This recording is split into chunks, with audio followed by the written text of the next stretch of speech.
Assalamualaikum warahmatullahi wabarakatuh. Jumpa lagi dengan Josgrab Nurseri. Pada video kali ini saya akan tunjukkan kepada kawan-kawan bagaimana caranya membuahkan anggur dengan cepat. Ini khusus untuk pemula yang tidak sabaran segera ingin melihat anggurnya berbuah. Ini contohnya. Anggur ini saya buahkan dengan metode Saisoku, yaitu pembuahan tanpa pruning. Bagi kawan-kawan yang telah mengikuti video saya sebelumnya, pohon ini telah berbuah 3 kali, dan ini adalah pembuahan yang ketiga. Seperti ini buahnya. Bagaimana caranya? Kita ke pohonnya. Ini kita tanam di pot ukuran 100 liter ya. Ini saya tanam di dak rumah saya atau di lantai 2, memanfaatkan ruangan kosong dekat jemuran, jadi bisa dimanfaatkan untuk menanam anggur. Jadi kalau teman-teman yang nggak punya lahan, bisa ini dicontoh atau menanam anggur dalam pot.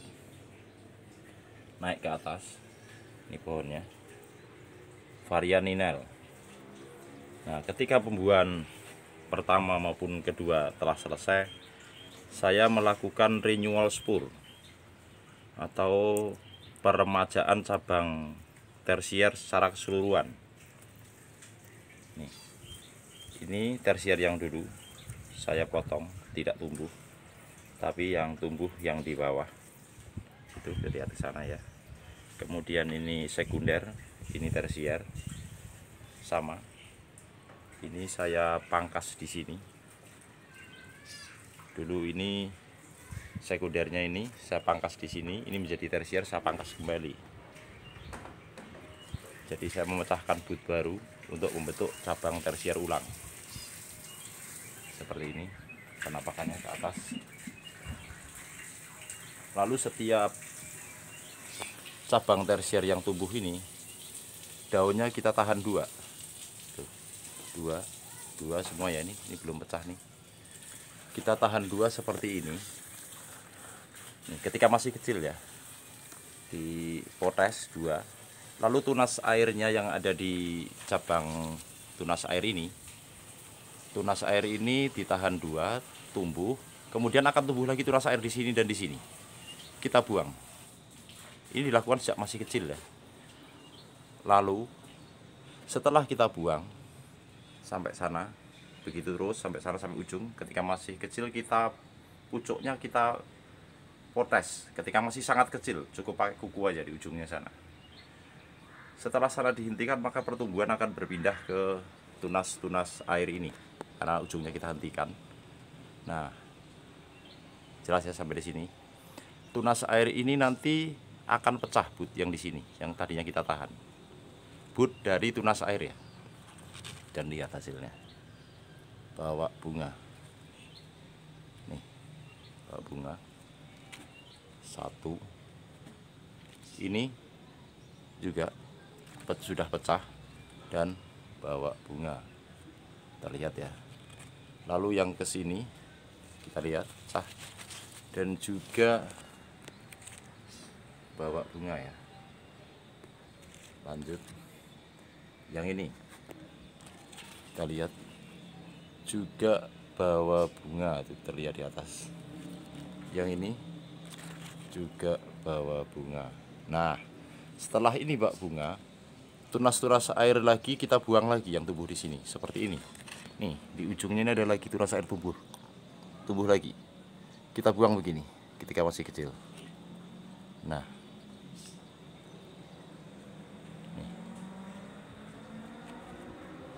masih sangat kecil ya, kita buang. Nanti but ini akan pecah lagi dan bawa bunga lagi. Nah, ini kita jadikan pucuk daripada cabang ini adalah bunganya, sehingga nutrisi maksimal ke bunga anggur ini. Lanjut ke yang cabang yang sini, sama, tunas air. Ini butnya masih ada seperti ini ya, tunas air. Yang tadinya kita tahan 2, ujungnya telah pecah dan ini juga bawa bunga. Ini metode Saisoku atau membuahkan anggur tanpa pruning dengan menggunakan pemupukan organik. Boleh dibilang 90% organik ini ya.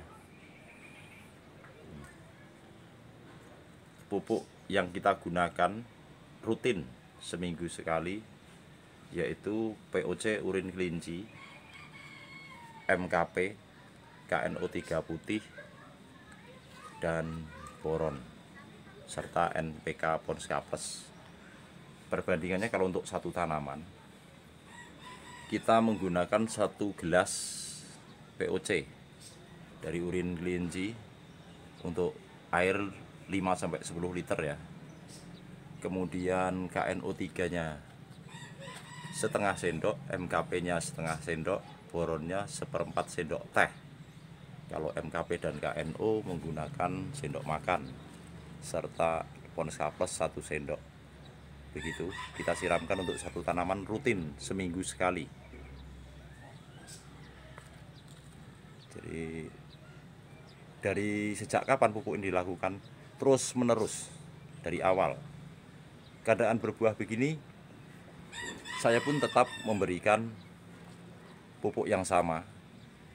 Cuma kalau hujan terus turun menerus, untuk Pons Kapesnya tidak kita gunakan karena untuk mengurangi unsur N ya.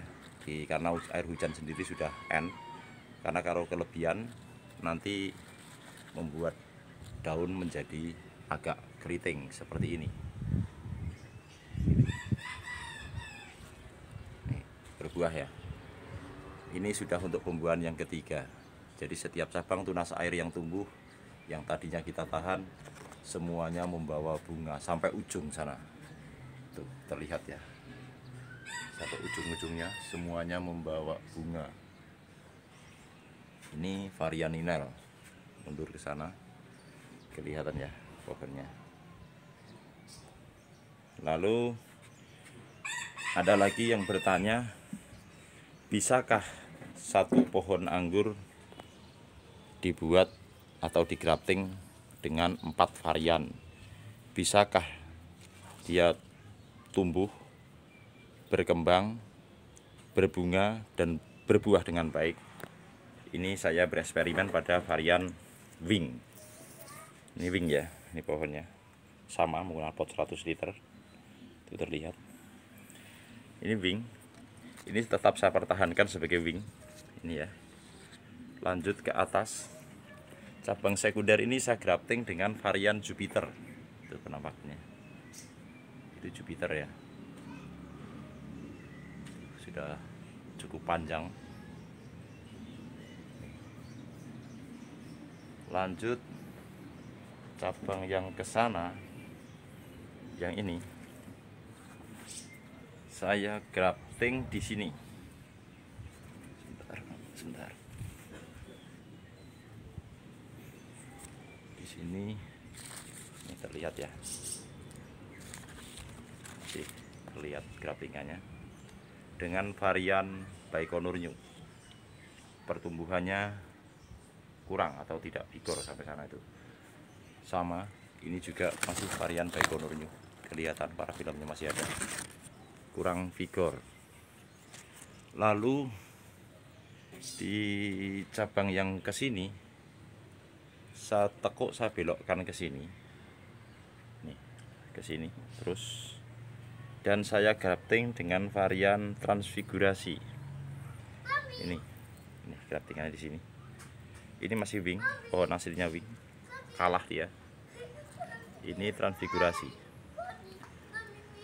Nah, ini usia grafting belum ada, saya kurang lebih 2 bulan. Nih.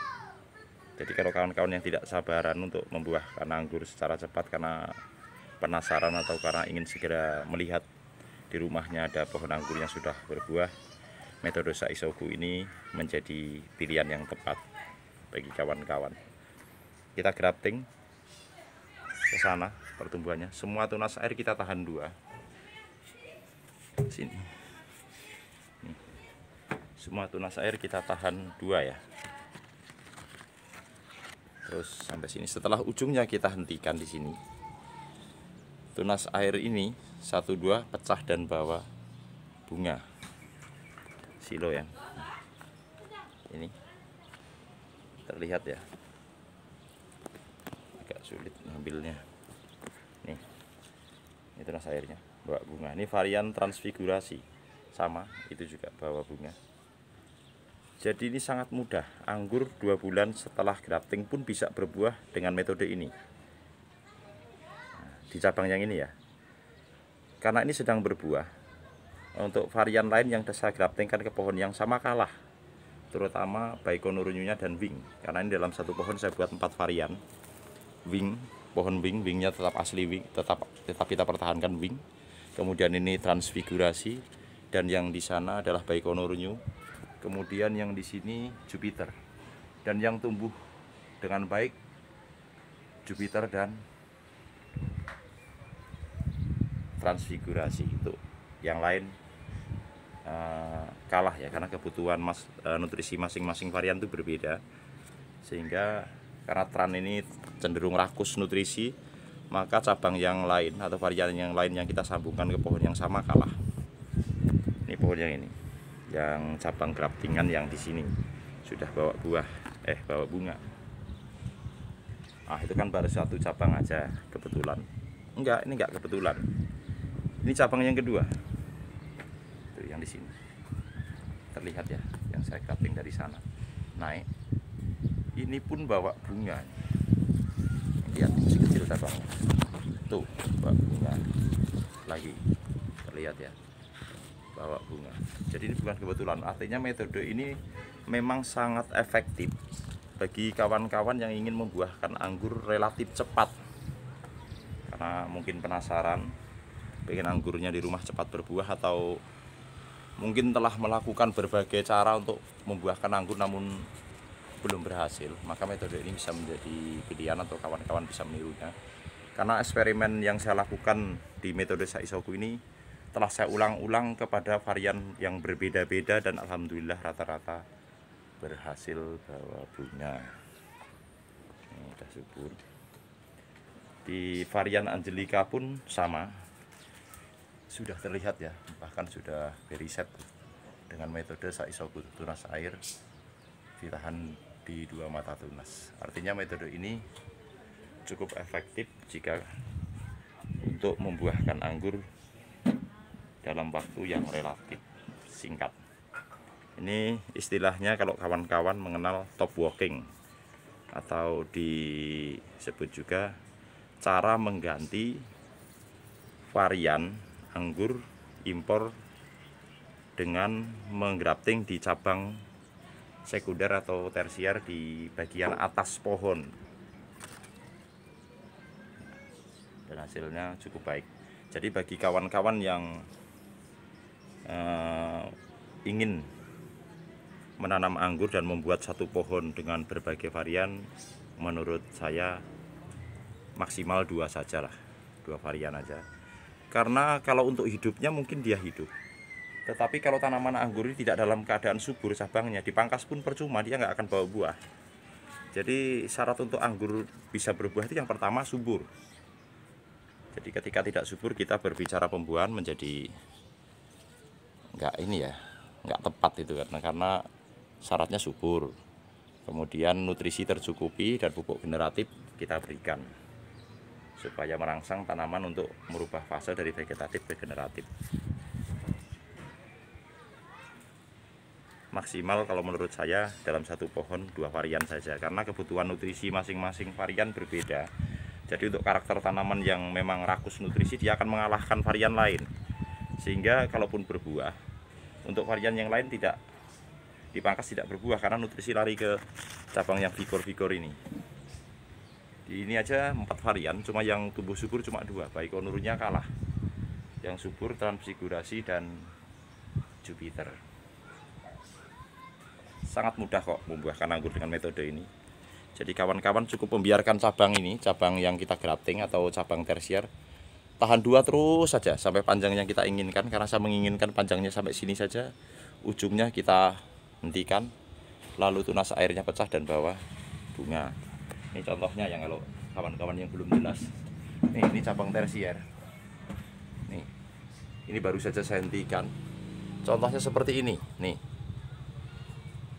kelihatan ya. Sampai ujung ke sini saya hentikan. Tek. Ini tunas airnya tumbuh lagi. Kita tahan 2. Nah, sejak seperti ini. Kita tunggu. Kalau tunas air ini tumbuh, baru tunas airnya kita buang. Supaya yang tumbuh di sini adalah tunas bud. Nih, contohnya seperti ini.